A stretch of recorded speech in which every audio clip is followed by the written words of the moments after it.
हाँ, नमस्कार, welcome back to channel. बात करेंगे चैप्टर 8 विद्युत चुम्बकीय तरंगे।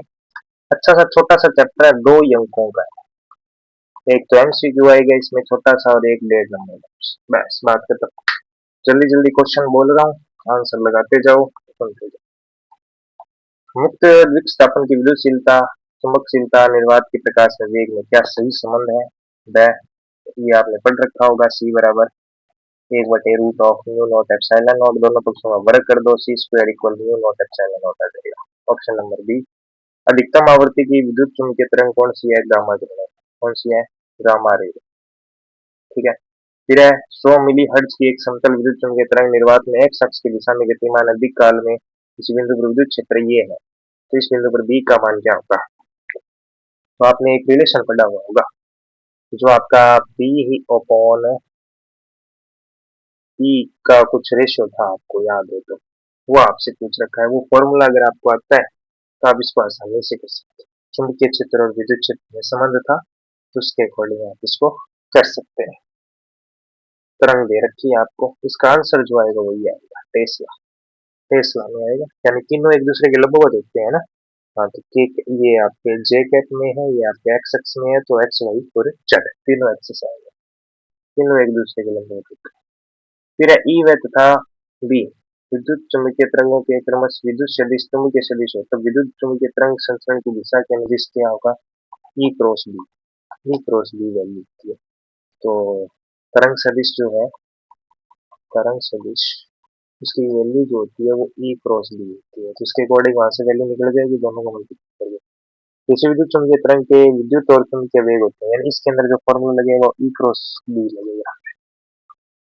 जैसे विद्युत चुम्बकीय तरंग के विद्युत और चुम्बकीय वेग होते हैं समान कलामी और परस्पर लंबवत। क्लाइस्ट्रॉन मैग्नेस्ट्रॉन वाल्व द्वारा उत्पन्न विद्युत चुम्बकीय तरंग कौन सी है? अच्छा प्रश्न है, ये आपके पेपर में आ भी रखा है, तो ये है सूक्ष्म तरंग। टीवी वीडियो रिकॉर्डर में मॉनिटरिंग में कौन सी तरंगे होती है? तो अवरक्त तरंग होती है। कौन सी होती है? अवरक्त तरंग। आगे सेलुलर फोन में प्रयुक्त कौन सी की जाती है? UHF band. कौन सा बैंड होता है? UHF band. बस डायरेक्ट याद करो इनको, कोई कुछ नहीं रट्टा मारना है।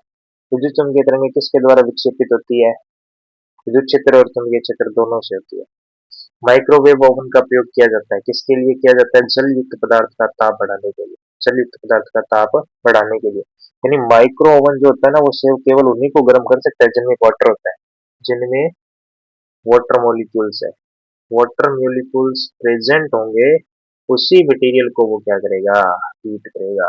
उनको वाइब्रेट करता है, वो तो वाइब्रेट करता है, तो उनके आयंस की वो क्या बोलते हैं, एनर्जी बढ़ जाती है। तो जो विद्युत चुम्बकीय तरंगों की अनुप्रस्थ प्रकृति सिद्ध होती है, किससे होती है? व्यतिकरण से, ध्रुवण से, परावर्तन से या विवर्तन से। ध्रुवण से होती है, पोलराइजेशन। किससे? पोलराइजेशन। नेक्स्ट नेक्स्ट है द्रव्य, सॉरी दृश्य प्रकाश तरंगों की आवृत्ति की प्रकाश, आवृत्ति की त्रासी होती है 4 × 10⁻14 हर्ट्ज से 7 × 10⁻14 हर्ट्ज तक। अगेन, यदि सतह पर आपतित कुल चुंबकीय विद्युत ऊर्जा U है तथा कुल प्राप्त संवेग क्या होगा? संवेग होगा P बराबर U/C। गलत कथन। एक्स किरणें आंतरिक चलों की उच्च ऊर्जा इलेक्ट्रॉन होते हैं। लासिग्नेत्र सलेता में पराबैंगनी तरंगों का उपयोग होता है। अवरक्त तरंगें उसमें प्रभाव करती है, रेडियो तरंगों का स्थान मैग्नेट्रॉन है। नहीं, ये लास्ट वाला गलत है। विस्थापन धारा के भौतिक प्रभाव किसके समान है? विस्थापन धारा उतनी होती है जितनी चालन धारा। ठीक है, आगे देखो। विद्युत चुम्बकीय तरंगों के 3 गुण धर्म लिखने पढ़ने वाली बात है। तरंगों के बारे में एक एक उपयोग पढ़ने वाली बात है। निम्न को परिभाषित करो पढ़ने वाली बात है। दोनों ही अच्छे से पढ़ लेना, विस्थापन धारा को भी और एम्पियर मैक्सवेल नियम को भी। ठीक है, आगे बात करें। एम्पियर मैक्सवेल नियम आ गया। निम्नलिखित मैक्सवेल समीकरण या मैक्सवेल समीकरण लिखिए। 4 मैक्सवेल समीकरण, ये चारों को लिखना है। ठीक है, 4 समीकरण, इसमें 3 ही दे रखी है। आगे है निम्नलिखित विद्युत चुम्बकीय तरंग के उत्पादन के स्रोत क्या है? इनको किससे उत्पन्न किया जाता है, ये पूछा है। तो ये आप पढ़ सकते हो, यानी कि स्रोत सबको आपको नोट्स के अंदर लिखा हुआ मिल जाएगा। 2 नंबर का चैप्टर है ये, छोटे छोटे 1.5 नंबर के ये प्रश्न होंगे। इसी चुम्बकीय तरंग में ये न्यूमेरिकल है, ये न्यूमेरिकल नहीं आएगा। इस लेवल का न्यूमेरिकल, इसमें कम चांस है न्यूमेरिकल पूछने। बाकी करने को कर सकते हो, सी बराबर सी बाई न्यू लैम्डा करके आप कर सकते हो, कोई दिक्कत नहीं है। लेकिन ये पढ़ लो आप, ये प्रश्न अच्छा है। निम्नलिखित विकर्णों को तरंग दैर्ध्य के घटते क्रम में लिखो, निम्नलिखित विकर्णों को आवर्ती के घटते क्रम में लिखो। ये दोनों पढ़ लो आप, अच्छे से इंपॉर्टेंट प्रश्न। इन तरंगों के स्रोत पढ़ लो, खोजकर्ता पढ़ लो और इनके उपयोग पढ़ लो, बस। इससे ज्यादा इसमें से कुछ नहीं पूछेगा। और इसके अलावा जो विस्थापन धारा होगी, चालन धारा होगी, वो क्या होती है, विस्थापन धारा और चालन धारा पढ़नी, पढ़ ली। इसके अलावा और क्या पढ़ना है, मैक्सवेल की समीकरण है, मैक्सवेल से। और विद्युत चुंबकीय तरंगें जो होती है वो किसे कहते हैं, प्लस में इनके गुणधर्म। इतना कुछ पढ़ने की जरूरत नहीं, बस इतना सा पढ़ लो, बस बात खत्म। इतना ही चैप्टर है इसलिए।